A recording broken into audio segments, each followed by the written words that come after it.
Hey Space Sailors, welcome to the crew. I'm Sea Lord Janda, and this is my Let's Play of Citizen Sleeper. We are now preparing to do a big time heist for Feng, and generally exploring the Greenway and learning more about the station. That's sometime, though. Pale peppery mushrooms used for flavoring I-made alcohol. Okay.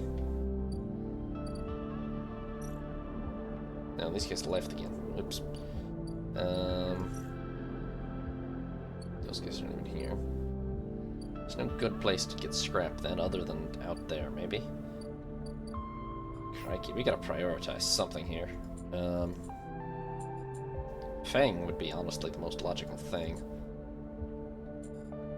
Oh, Gazankita back here somewhere. She's not there. Which is usually where she's been. Where do I think she is then? Back out in the Greenway still?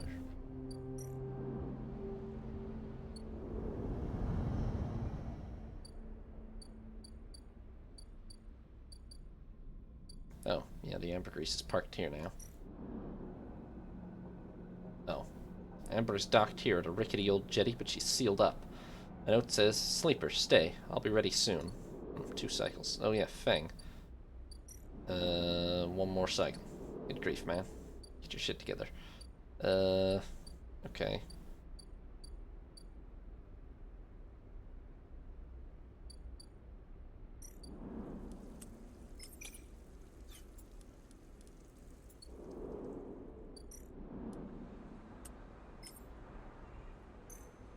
Let's keep trying to clear this up. Nice. Plus, plus, plus, sunlit refuge. Put another one into it. Plus plus sunlit refuge. You struggle with dried vines and creepers entwined around the structure of the dome, threatening to vent the garden into space. Sounds not fun. Let's get the last gear roll cap we need.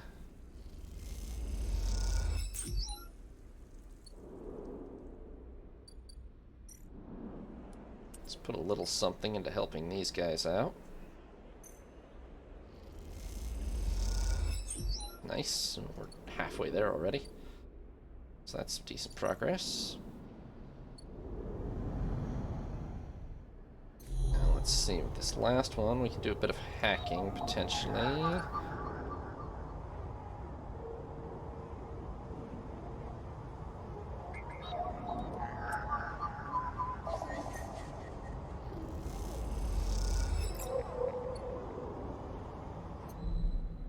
And then,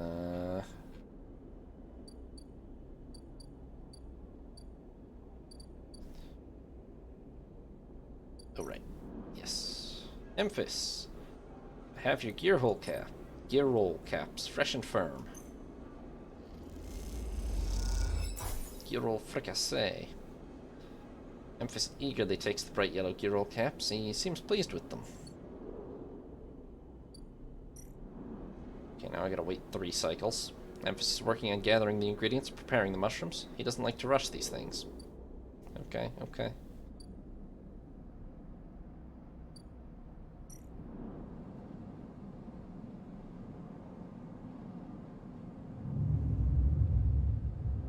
End of cycle.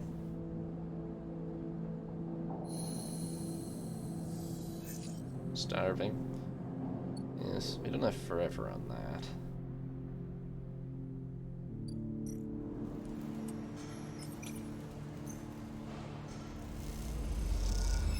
That's a big, big, big timer, so if we want to finish that, we gotta make some steady progress on that.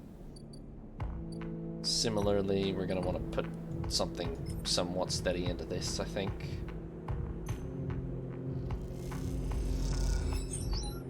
Plus, plus, nice. Okay.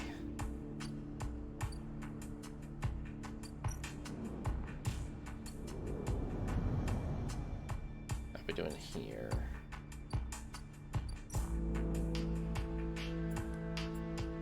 Let's get this finished.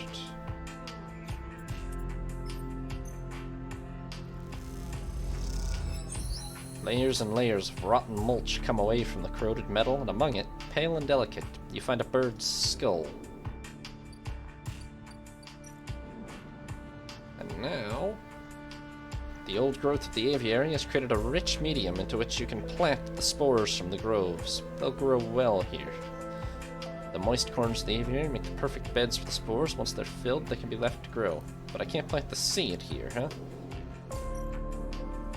Okay, well, we can grab some of these. Let's go ahead and do that. Find a chamber thick with pale particles. You gather as many as you can, unsure what species or types might be in the mix. And we can just plant those immediately.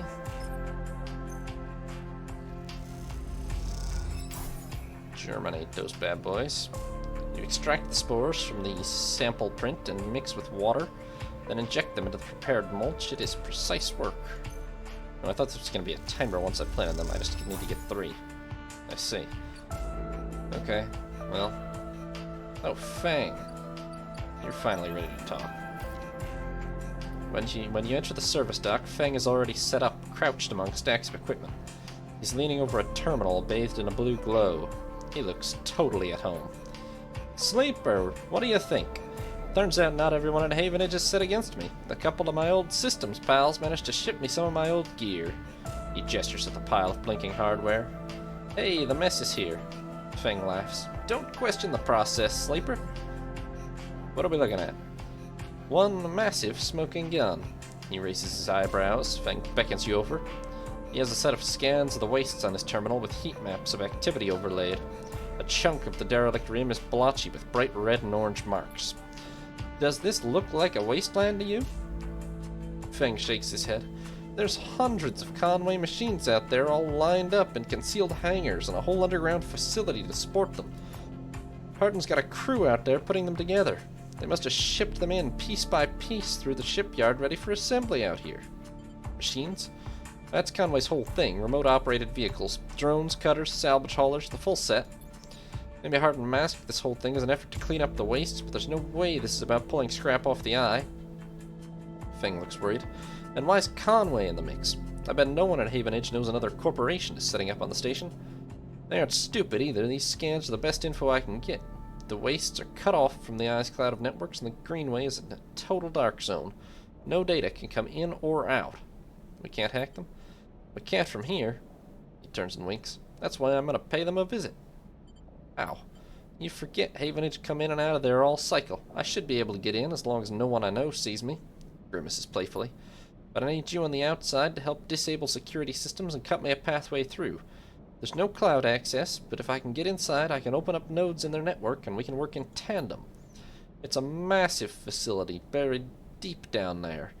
Miles of corridors and ventways wrapped around cargo bays and hangars, so it'll take more than a few cycles to work through it. But as long as you can keep them off my back, I know I can rip what we need out of there. He pulls a handful of ripper worms from his pocket and hands them to you. These are the last of my little helpers I managed to salvage to make them count. I modified them slightly. This time they'll feed their data threads back into the system they're tunneling into, creating a nasty little feedback loop. We run it just like we did with the agents. Hack the nodes I pinged to locate the ports for the security system, then slot the worms in those systems and let them go to town.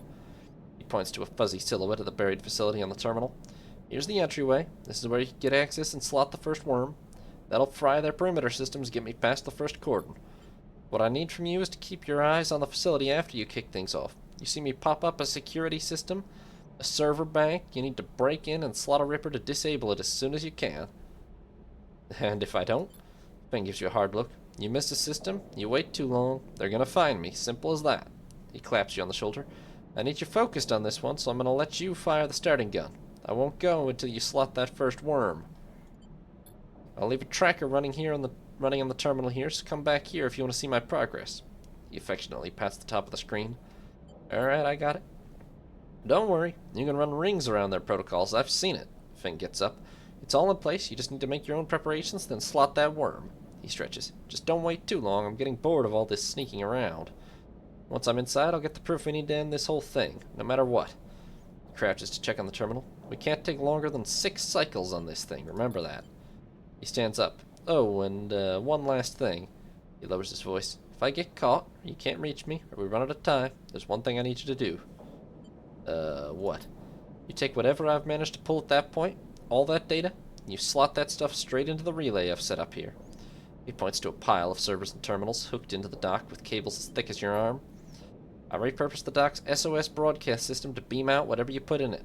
Anyone with a terminal, a slate, or a server on the eye will see it. That means Havenage, Yatagan, the hub, everyone. No matter what, Harden isn't sneaking away this time. He grins. I've got a bit more to do here, but the moment you slot that first worm, I'll make my move. He gives you a parting smile and turns back to the terminal. The nerves hit as you make your way out of the service dock. Time to prepare yourself. Crikey, okay.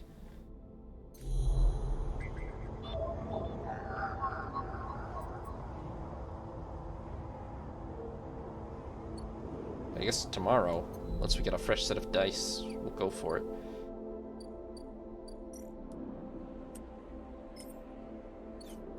Is there anything higher priority? Conway, build a house, but I need engineering tasks for that.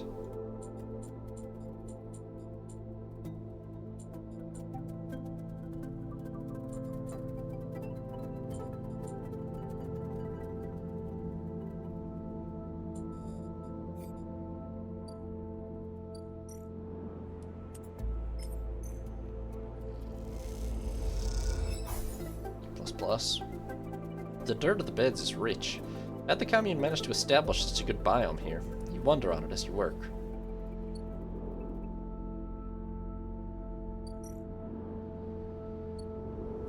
Okay. Let's buy some mushrooms. So as to be... Oh, Memphis won't sell me mushrooms. Okay, let's go to, the noodle place. Nope, can't buy. Oh wait, can't buy from there either. There's actually not that many of these places that actually sell food, huh? There's just the bar and no, there's the farmers up there, but there's also the lounge here.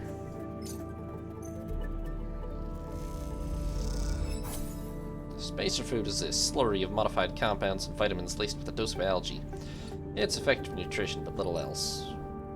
Yeah, it's just a more expensive version of Emphasis algae. Okay. Let's have a nice sleep.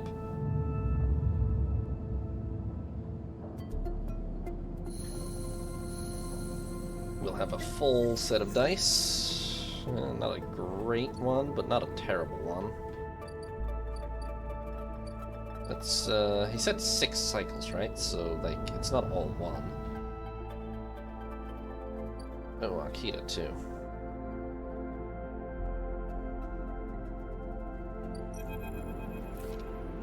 You spot Ankita on the track to the farm stack. She has a box on her shoulder and is working her way down the slope. She sees you as she approaches. Neither of you speak for a moment. She looks tired, pale. Her hair is tangled and clumps of dirt cling to her armor. You both eye each other. Akita. She holds up a hand. Sleeper. She takes a deep breath. I'm sorry for what happened. Truly I am. She looks down. I'm sorry you ended up in the middle of this when all you've shown me is kindness. She rubs her face. I'm sorry. It's alright. She nods, then looks up to the stars. I've never... She stops herself.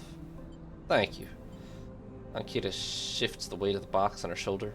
I've been preparing for... She grimaces. Look, she sighs. Can you come with me? It's easier if... Lead on. Ankita leads on down the dirt path between the pillars. There's a wind passing through the greenway, the quirk of the air currents the biosphere maintains, and it ruffles the leaves softly. The sound makes the silence more obvious, more complete. You try not to think of the last time you were here. You've been trying not to think of it for the past few cycles. The image of the sleeper, sprawled, twisted open, connected to the ship mind, has been hard to forget. You realize Ankita is leading you back there, back into the drum at the center of the stack. You pause, trembling a little at the threshold. She turns. What are you doing? She looks at you with empty eyes. What needs to be done? You stand on the threshold and look up at the tanks. green and wet, some glowing with flickering grow lamps. You look down at Ankita, suddenly so small under this hulking ruin, the smallest she's ever looked. She places the box down. You follow Ankita into the stack through a low tank, entering the drum at ground level. It's just as beautiful as you remember, but it barely touches you. Instead, you check the apertures of the tanks for the glint of a weapon or a shadow among the moss. Ankita stops and you look down. The mossy island at the center of the tank is clear now, the equipment cleared away. In its place is a mound of dirt, loosely covered with moss. Ashton's rifle stands straight, half buried in the dirt at the grave's head. I buried them together, Ankita says without turning. You both stand there in silence for a little while. As you think of questions you could ask about Ashton, about the sleeper. How long did you know him? She takes a moment to respond, and for a moment you think she won't, but then the words come gushing out. He signed on a while ago. He used to run recon for a corporate outfit, but he got sick of the pay. He joined the crew as a sniper, and the first few jobs were a breeze. He was so cold, disconnected. He always hit his marks. The last few jobs, though, he was different. I noticed that. We had a period of extended shore leave on the eye, and when he came back, he was changed. I assumed he just had too much time off. He was right. I never would have given him the ship mind. I wouldn't have believed him. I've had crew members double-cross me, undercut me, rat me out. That's the business. He wasn't a good person. None of us in this job are. This is how we die, alone. She stops, not sure of what to add. It seems like she's reaching for something, but she can't quite get there. You feel that gap between you, and as you do, it widens. The water drips. The moss trembles. You both stand in silence for a while longer. You both feel it. Life creeping back in. The silence ending. Ankita shifts her weight and then starts to walk out. You follow her, suddenly eager to be back out in the open space of the greenway. To be away from this place. Forever. You stand outside and breathe the fresh air. You stare at the green leaves, the stars wheeling above them. That's it, says Ankita from somewhere behind you. You try to think of something to say, but can't. Ankita puts a hand on your shoulder. You turn back to her. At least take this. She forces a handful of cryo chits into your hands. It's what I owe. She looks at you desperately. You look down at the metal bars. Ugly little things, you think. You take the chits and turn without saying a word. You continue up the track, and she does not follow. As you walk up the rise, the wind picks up and the leaves shudder. You walk faster, trying to outpace your anger. The chits are heavy in your pockets, and you hate them for reminding you of how little a life is worth. I don't feel that bad about it, to be honest with you. I feel like getting killed after stealing from somebody like her is not at all unexpected. It would be nice to get a +1 on one of these, especially because they often seem to come together, but...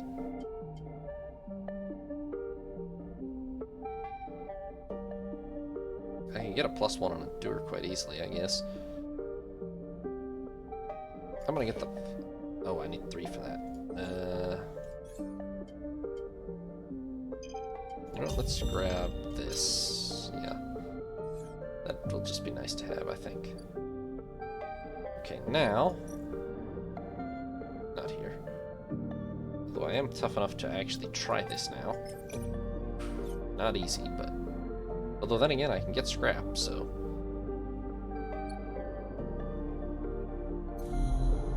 Let's go ahead and slot this Ripper Worm. Slotting this first worm will allow Feng access to the facility. You'll need to be ready to give this all your attention. Worm tunnels in and starts looping data through the node. The convoy facility opens up to you. Godspeed, Feng. As you slot the worm, a thread jumps up out of the facility. It unspools in front of you, releasing its data like ink in water. Sleeper, Feng's voice crackles through. Moving in. Nodes, then ports. The word of interference. Slot the worms. Timer starts now. Stay safe. The thread dissipates. You're on your own now. Consec F1. We have a 3. This node is linked to the outer security layer. Feng must be struggling to get through. Bypassed. Done.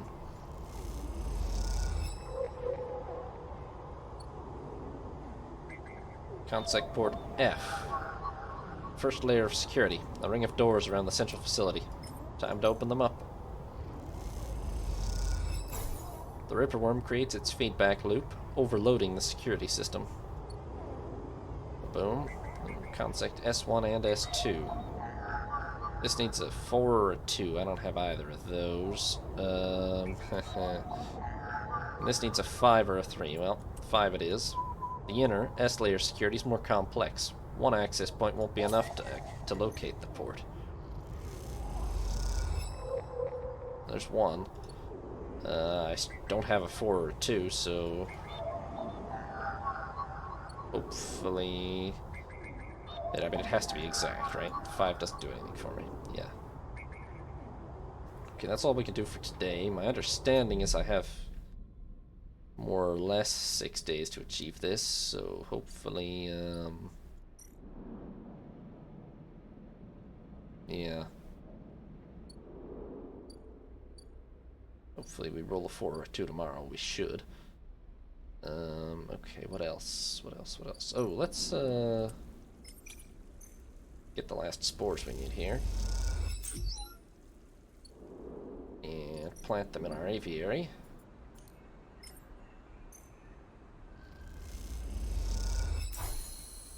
Okay. Spores are settled. Now you need to wait for the blooms to emerge. Okay, yeah, now spores need time to germinate and spread in the aviary. The indirect sun of a few cycles should help them along. We need to wait 4 cycles for that to happen. And then other than that, can this go wrong? Technically, yes, although I don't really know how.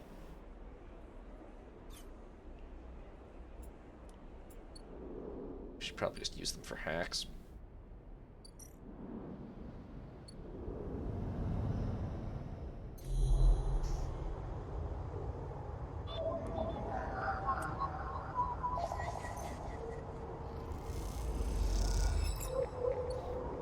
I have so much data piled up, and I haven't seen anything special asking me for it in a while, so probably safe to sell some of it. Let's see here. Oh, I forgot that she owed me so much. We're gonna put some of it into investing in Bliss's business here. Bliss! Let's do it. Bliss is incredibly grateful. I'll pay back every chit, I promise you. You guess you two are partners now.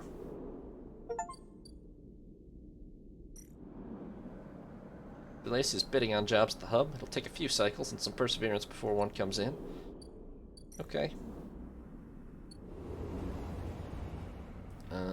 We'll buy scrap if these guys come back, because we have the money now.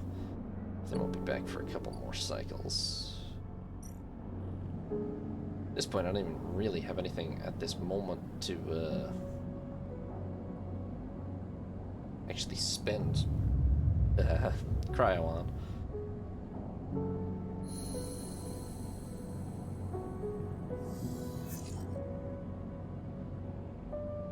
Okay.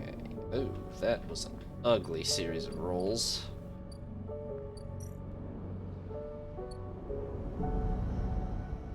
Hopefully Feng doesn't need anything spectacular. I mean, I have a 4, to be fair.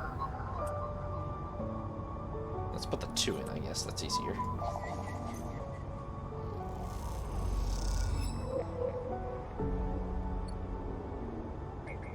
Consec port S. Second layer controls the convoy drones tasked with patrolling the hangars. Ripper Worm slotted. Only 1 to go, plus Feng's progress. The Ripper Worm fries the drone's network link. Now they can't report anything.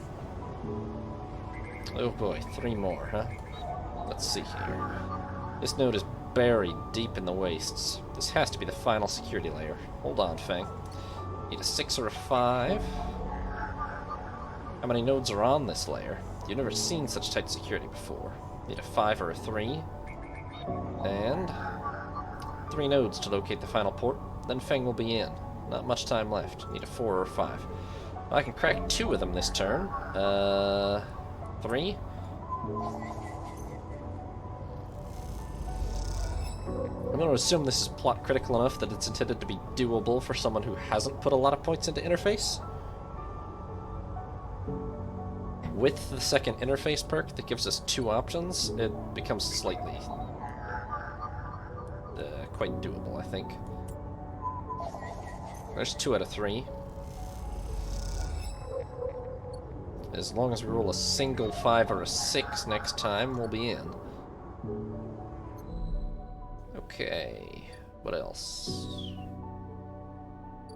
I guess let's put the last one into, we are spreading ourselves very, very thin. Let's put the last one into, oh, I forgot about Amphis. Put the last one into here. Although we're better at this now, actually. Wash up, stock check, cleaning, prep work. Back work at the compressor is all bad smells, flickering lights, and hard scrubbing. Ooh, minus energy. Oh, that directly cost me, that's not great. You and Ethan are tasked with prepping the cocktail batches for the bar. It's slow but satisfying, and you get a chance to talk. I should talk to Emphis first, because this is going to give me energy, I assume. Emphis is preparing the gear roll caps. He's had to heavily adapt this recipe, he says, but the smell is already incredible. It emanates from a strange purplish-white bulb you've never seen before, and he's slicing it finely. He brushes and slices the mushrooms, and then places them in the wok with the sliced bulb and the oil. They caramelize there in that well-worn crucible. He adds liquids, transparent and opaque, and then turns down the heat. A sprinkle of leaves is the final touch. We have a moment, Sleeper, he smiles. Do you have a story? Something in the scent of the food gives you a feeling of nostalgia, something distant and melancholic. It seems like the story should match that feeling somehow, and maybe you will feel better for telling it. You start by explaining what it was like to work alongside the other sleepers, or at least what you remember of it after your long trip through the void. You try to explain that the close proximity you lived and worked in didn't always engender the kind of closeness you might imagine, and that mostly, each sleeper was just as lonely as another. You do remember one, however, an extractor who you ended up on an asteroid extraction detail with. Like most sleepers, they had a few nascent memories left behind from the person they were emulated from. These memories almost exclusively focused on a daughter they could never fully recall. All they had of her was a handful of half-eroded memories and emotions, both someone else's and also their own. You recall how one cycle that sleeper simply kicked off from the asteroid into the black, their propulsion units firing until they were empty. You tell Emphis how you watched them fade away and wink out, suddenly lost in the void. After that, you stare quietly for a long time, watching Emphis cook. Emphis finishes cooking and meets your eye. I'm sorry, Sleeper, for your troubles. He puts the wok to one side. I appreciate you sharing it with me. He smiles. I hope it lightens you a little. He passes you a bowl and heaps the gear rolls into it, their yellow color mixing with the pale sauce in whorls and blooms. Eat. The dish is delicious, filling. It warms you as you eat in a way you weren't even sure your body could be warmed. It's a small mercy, you think, that SNRP left you this pleasure. Many of the features of frames are there to simulate human experience. You know that much. Emulated minds cannot be rewired, so their need for embodied experience must be met. That is why you breathe even when you do not need air. Without that simulation, the sensation of drowning would be unbearable. Food serves another purpose. Your frame is able to metabolize it, to produce energy from the raw material. Vitamins and minerals are excess, of course. Your frame only needs raw power, so much is wasted. And yet, while you eat this food and feel that warmth, nothing feels wasted. It all means something to you. As you finish, Emphis takes the bowl, the last of his cleaning. He smiles at you, and neither of you feel the need to say anything more. Instead, you simply exchange nods and walk your separate ways back into the bright market. Somehow, changed. 5 energy, baby. I should have done that before the Ethan thing, huh? Oh well. Let's have a sleep. We are in good shape now, I think. We have a lot of things going, though, but...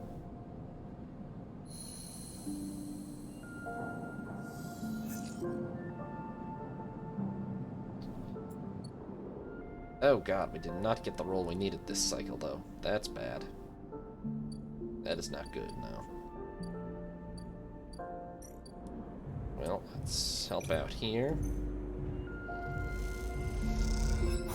We have a couple more cycles. We should be okay, but Oof. That was not a good roll.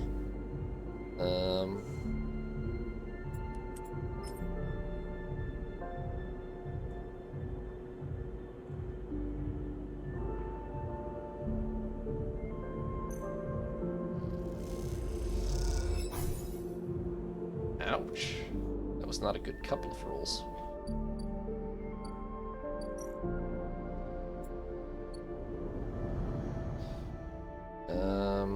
Yeah, we have a couple of more cycles, so we're okay, but it's not great here. Yeah, I could straight up take damage if this goes wrong, so pass on that. Put one into here, although good success, okay. I'm gonna throw one into an ice hack or something. Not that we need the money at this point, but... Okay.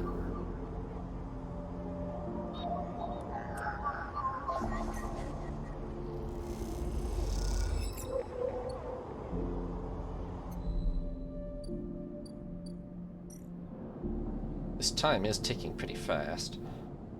We should be okay. I mean, we should easily be able to finish Ethan's thing by then, at least. With even a little bit of focus on it.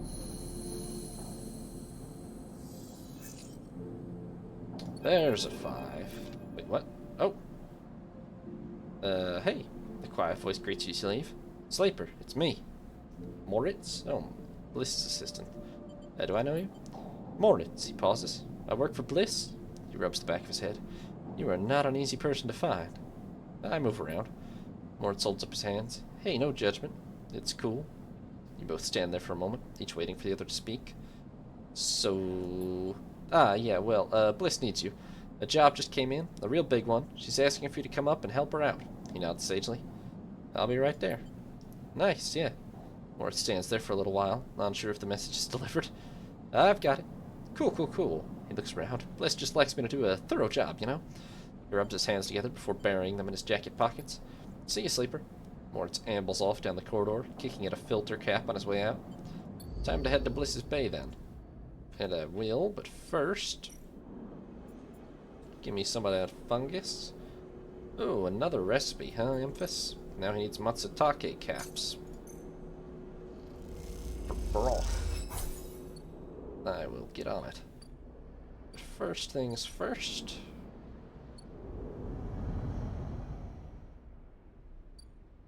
That's growing. Sorry for the slight delay there. There you go, Feng. Cracked. This final layer controls surveillance. With this down, Feng should be able to control the facility's cameras. The Ripper Worm chews through camera control. The moment it does, a thread shoots from the facility. A thread from the facility cuts through the cloud like a hairline crack of light. That's it. The final layer of security broken. Somewhere, buried in the depths of the station, Feng is in control. He's slicing into the camera control circuits, piping out the result. The thread flickers and unravels into an image, a scene. 2 figures in a room, one sat, the other pacing. The pacing figure resolves into Harden, the unmistakable superior posture, the shock of gray hair. The second figure's features don't seem to resolve. They're vague, unformed. A problem with the data, perhaps? You look closer. And then you see it. The figure is a proxy. Perhaps you should have expected it from Conway, a corporation whose very existence is owed to automation. The proxy is a machine, designed to be piloted by remote connection. Someone elsewhere in the system puppeteering it with their own body, speaking so it may speak. The proxy sits impassively, or the Conway executive that is piloting them does, from the distant safety of some ship or orbital colony, perhaps. We can move forward, there is no doubt, Harden is saying. The reclamation teams are almost ready, and after that I will make the declaration. Nothing has to change. The proxy leans forward, its movement stilted, uneven, as if its body was being refracted through water. But things must change, Harden. We need further assurances. I've been informed of a breach in one of the closed networks in the low end. You have been careless. Harden waves the accusation away. We have been stretched. A breach was detected, yes, but no data of value was lost. Our board is concerned, Harden. A drop in our value would be unwelcome at this time. The proxy leans back, its posture dominant. If the reclamation of Aesir 1 is contested, then we could be drawn into a compromising legal position. Harden approaches the proxy. There will be no contest, not from Solheim, who cannot muster a defense, not from Havenage, who will fall into line below me. He crouches in front of the seated figure, eye to eye, and the people of this station? Refugees, gangs, spacers, all either opportunists or degenerates. Havenage is no longer strong, no longer united. No one here believes in Erlin's vision, nor has the strength to enact it. I sat across from him at the negotiating table. He was forceful, eager, weakened by his ideological convictions perhaps, but a great man nonetheless. This place no longer deserves to bear his name. The eye is crippled. It cannot survive. It's a ruin filled with squatters and outlaws. They'll be lucky if it still spins in 100 cycles. Arden stands. You will move forward with the reclamation, because otherwise you will lose your advantage in the system. Without your advantage, you will lose claims on the remaining palladium. Without the palladium, your factories will go dark. He pauses. Do I need to continue? One moment, comes the response from the proxy, and its head drops to its chest. Arden steps back and paces once more, awaiting the discussion taking place elsewhere in the system. You watch Arden as he paces, as he considers his future. What goes on within a mind like that? In the mind of a man who would burn all those around him for a path to some imagined golden end? The proxy lifts its head. We are happy to proceed. We will legally claim the station formerly known as Solheim Aesir 1 as salvage within 6 cycles. Havenage is to assist with the transport of the illegal residents to Conway housing and labor facilities. The proxy judders to its feet. Conway will also claim 70% of the raw output of the reclamation process after losses have been accounted for. Arden nods. I accept. The proxy reaches out to shake his hand like a marionette, and then the recording loops. You watch it play out a second time, gripped by a horrified fascination. There's a bluntness to the conversation, to its blatant disregard for humans as anything other than objects. Things to be moved, to be used, to be fed into structures, crushed, and losses accounted for in the cells of tables, the margins of ledgers. You realize now you're no different from anyone else on this station in the eyes of the people in that room and those like them. Each body in here can be recast as a piece of property, a tool, an expense, an acceptable loss. In one moment, they can be named a citizen, celebrated, protected, and in another, the very idea of citizenship can be used against them. That is what it means to live in proximity to a system like this. No longer. Not while the eye spins. You gather the recording, pack it into a polygon of purest light. Then you drift down into the service dock like a falling leaf and find the relay. It only takes a second to place that polygon of data, that recording, into the relay system Feng prepared, and then you watch as it bursts out, a web of threads heading out into the black, to every networked device on the eye. Let them see what power makes of a man.